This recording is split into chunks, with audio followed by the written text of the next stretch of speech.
Pretty impressive. All right, let's get today's Media Watch. Emma James is with us in the studio. Hi there, Emma. And you have been picking apart this grand débat, the grand national debate that Emmanuel Macron called in response to the Yellow Vest movement. Today, the Prime Minister kind of summed up what had been achieved, 1.5 million people getting involved. What are the big findings then, and what has been the reaction to it? Yes, it is an interesting, this one, because it was a very ambitious project. Without wanting to big it up on behalf of the government, I think it's fair to say that this was a very grand debate in terms of size, if nothing else. Emmanuel Macron himself took part in 92 hours of discussions. And on their website, they talk about the fact that there were almost 2 million people or 2 million contributions online, more than 10,000 local meetings.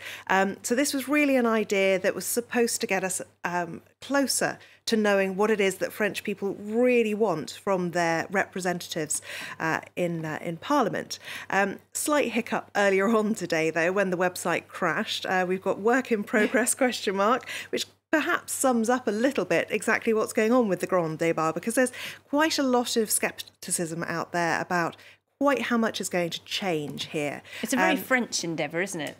It is. It is very much taking it to the people and talking ad nauseum about these matters. Now, Deline, the cartoonist, has come up with this interpretation of what's gone on, and you've got Emmanuel Macron asking, what can we do for these rednecks? Talking, of course, to his Prime Minister, Edouard Philippe.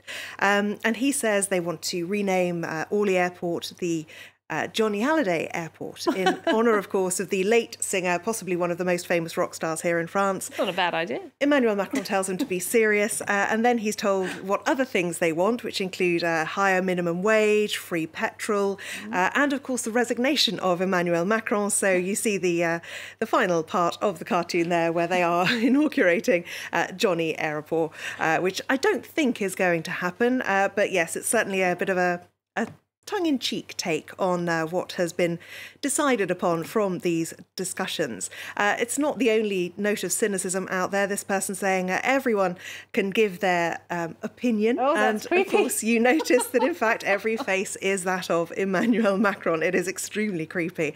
And a lot of people feeling really that Emmanuel Macron has played too central a role in this. Now, you could argue he's the president of France. Of course, he has to play a central role. However, what people have criticised is the fact that these debates were very much mediatised. They were put on television. And what some people are saying is, was the objective to actually get answers from people, or was it just to be seen, to be listening to them?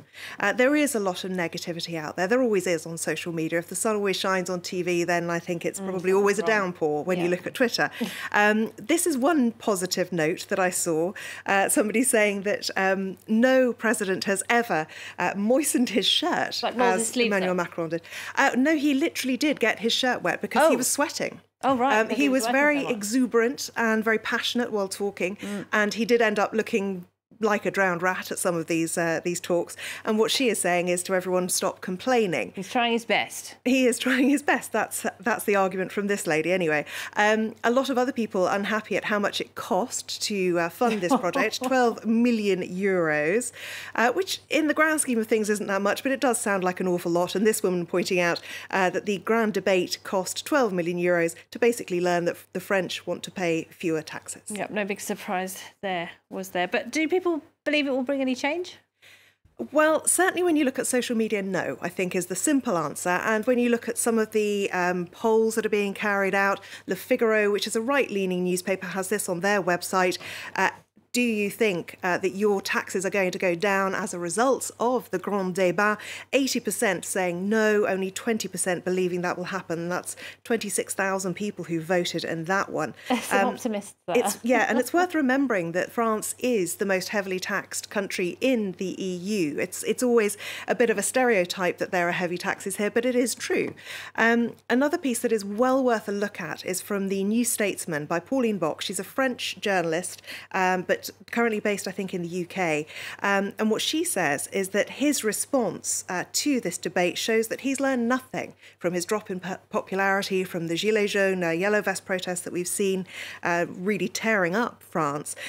She says that by embracing public spending cuts and refusing to reintroduce the wealth tax, which he got rid of in 2017 and which made a lot of people believe he's the president of the rich, he has denied the possibility of genuine reform. Another cartoonist really taking on that idea with this image, synopsis of the Grand Débat before and after, which is a little unfortunate. Nothing has changed. Of course, what a lot of people are asking is this going to address any of the concerns of the Gilets Jaunes? They were back out on the streets in La Défense this Saturday, chanting revolution. So is this going to quieten them down? There was a feeling that this weekend was quite quiet because next weekend they can react to what they have or haven't seen the government propose as a result of all this. Interestingly, though, one thing that hasn't been talked about that much is the Gilets Jaunes have actually attempted to do their own grand débat, if you like. They called it le vrai débat, which is the true debate. And one of the things that they wanted more than anything is referendums, so that they actually have a citizen's say. They want to be more like Switzerland. Absolutely. All right, Emma, we have to leave it there, but thank you very much indeed. Emma James there with Media Watch.